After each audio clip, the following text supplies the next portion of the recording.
Europe 1 matin, Maxime Switek. Bonjour Antonin André. Bonjour Maxime, bonjour à tous. C'est l'édito politique d'Europe 1 matin. Vous revenez ce matin évidemment sur l'information de cette fin d'année. La taxe à 75% retoquée par le Conseil constitutionnel. Pour vous, c'est un revers d'autant plus incompréhensible qu'il était prévisible. Oui, la censure du Conseil constitutionnel était effectivement évitable.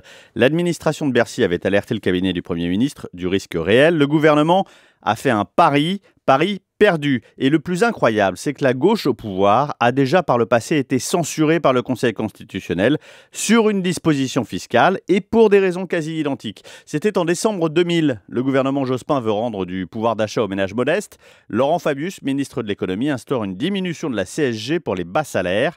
Fin décembre, le Conseil constitutionnel censure la mesure. Pour quel motif ?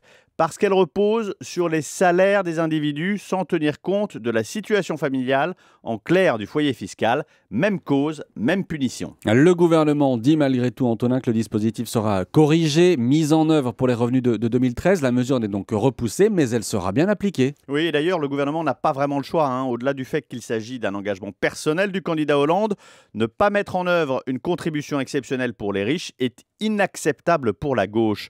Et je ne parle pas des communistes qui n'hésitent pas à voter contre le budget au Sénat. Non, je parle des socialistes convertis pour certains dans la douleur au crédit d'impôt de 20 milliards pour les entreprises et qui ont dû adopter dans le même temps un tour de vis fiscal pour les classes moyennes.